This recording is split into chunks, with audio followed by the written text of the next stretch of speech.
prepares to conduct its first test flights. The rocket that will launch the crew into orbit is called Ares-1. The vehicle is composed of a 5-segment solid rocket booster for a lower stage and a liquid fuel rocket for an upper stage. The first test article of the Ares-1 is called Ares-1X. This major developmental test flight of full-scale hardware brings together the talents of several NASA centers. Sections of Ares-1X were manufactured at the Glenn Research Center in Cleveland, Ohio, and the Langley Research Center in Hampton, Virginia. At the Kennedy Space Center in Florida, rocket parts arrived by rail and by air.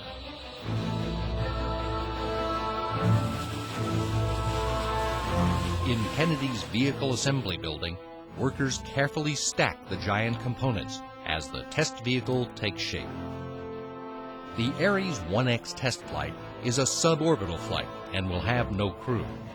It will ignite a 4-segment solid rocket booster with a mock-up sitting in for what would normally be a 5th solid rocket segment. The upper stage and crew vehicle are also mock-ups, carefully weighted to simulate a fully fueled, manned Ares-1 mission.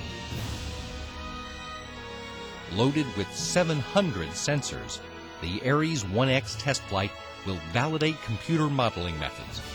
Engineers will get valuable data on liftoff, stage separation, aeroacoustic loads, thrust oscillation, and other flight dynamics.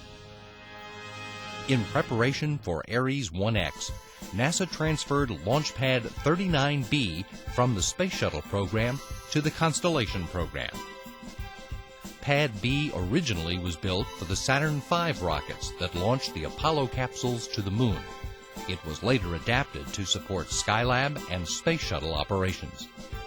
Now, the Kennedy Ground Operations Team will finish modifying Pad B for the Ares-1X launch, ushering in a new generation of spaceflight hardware. Surrounding that launch pad is a highly sophisticated lightning protection system. Each of 3 new lightning towers reach 500 feet into the air, with an additional 100-foot fiberglass mast atop. This improved lightning protection system allows for the taller height of the Ares-1 rocket compared to the Space Shuttle. The crew exploration vehicle for Constellation is called Orion. Orion borrows its shape and aerodynamic performance from Apollo. However, the new spacecraft is greater in size than Apollo, featuring updated computers, life support, electronics, heat protection, and other systems. At the NASA Michoud Assembly Facility in New Orleans, Louisiana, construction has begun on the Orion Crew Module ground test article, with Lockheed Martin's first friction stir weld process on Orion hardware. When completed, the full-sized flight-like module will be tested in a variety of ground-based simulations designed to recreate the Orion flight environment. The structure will then undergo mechanical assembly, integration, and testing in New Orleans and Denver, Colorado.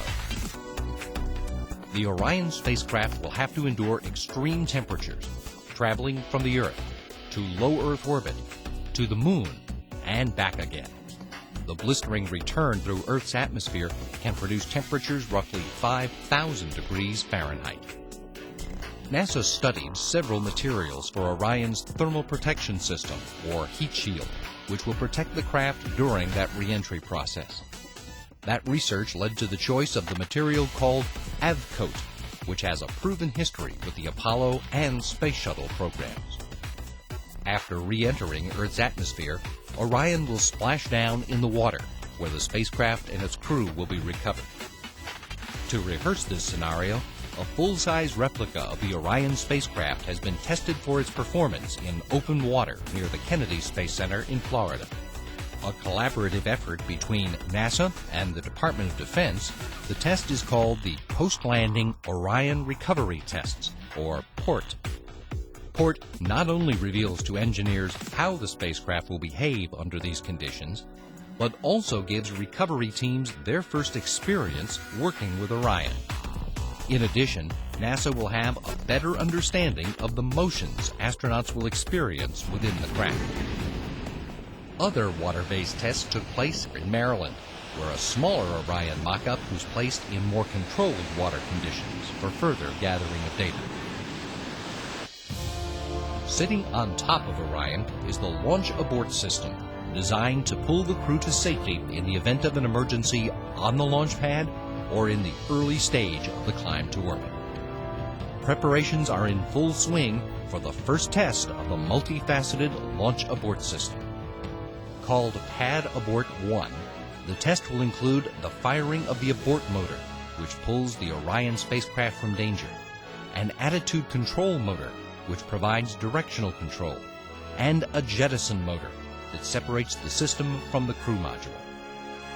Components of the Launch Abort System have already been tested individually, but the full flight test will help gather information about how the newly developed system works together in a real flight situation.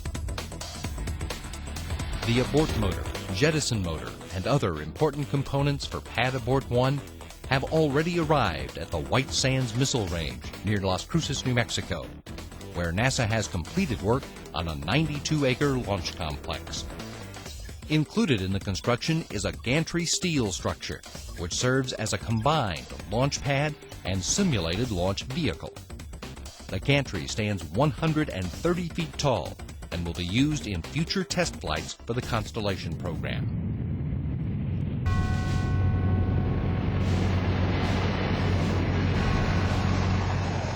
Other tests this quarter include a parachute test for the Ares 1 first stage, managed by the Marshall Space Flight Center in Huntsville, Alabama, and taking place at the U.S. Army's Yuma Proving Grounds in Yuma, Arizona. The test featured the largest rocket parachutes ever manufactured. The three main parachutes measure 150 feet in diameter and weigh 2,000 pounds each. They are designed to slow the descent of the huge Ares 1 solid rocket motor and provide a soft landing in the ocean, allowing crews to recover and recycle the stage for a later launch. Constellation is engaging the talents of engineers, scientists, and manufacturers across the country, with every NASA center involved with its development. From wind tunnel testing, to computer modeling, to parachute testing, to rocket firings, to manufacturing, Constellation is trailblazing relationships between NASA centers and commercial industry. The hardware is moving from the factory floor to the launch pad as Constellation prepares to literally take flight.